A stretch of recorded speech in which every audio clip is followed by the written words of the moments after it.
देशातील वेगवेगळ्या भागात ढगफुटी सदृश पाऊस झाला, त्यामुळे अनेक ठिकाणी पूर आलाय. नद्या ओसंडून वाहत आहेत. काही ठिकाणी नागरिक अडकलेत. त्यांना बाहेर काढण्याचं काम यंत्रणांकडून सुरू करण्यात आलंय.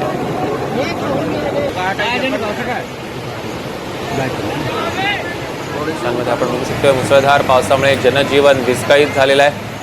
ही ताजी दृश्य हिमाचल प्रदेशात ढगफुटी सदृश पाऊस झालाय. आपण बघतोय नद्यांना अक्षरशः पूर आलेला आहे. नागरिक अडकलेले आहेत. दोन दृश्य आपण आपल्या टेलिव्हिजन स्क्रीनवर बघतोय.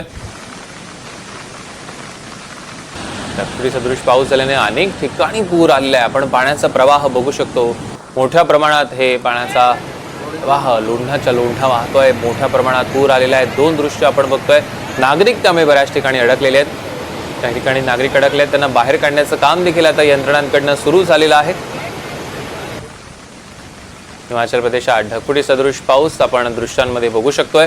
ड्रोन दृश्य आपल्या टेलिव्हिजन स्क्रीनवर. तर उत्तराखंडमध्ये पावसानं धुमाकूळ घातलाय. उत्तराखंडच्या 7 जिल्ह्यांमध्ये मुसळधार ते अतिमुसळधार पावसाचा ऑरेंज अलर्ट जारी केलाय.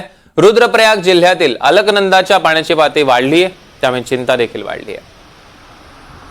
उत्तराखंडमध्ये पावसानं धुमाकूळ घातलेला आहे. दृश्यांमध्ये आपण बघू शकतो उत्तराखंडमधली ही दृश्य. अलकनंदाच्या पाण्याची पातळी वाढलेली आहे, त्यामुळे मोठ्या प्रमाणात चिंता देखील वाढली.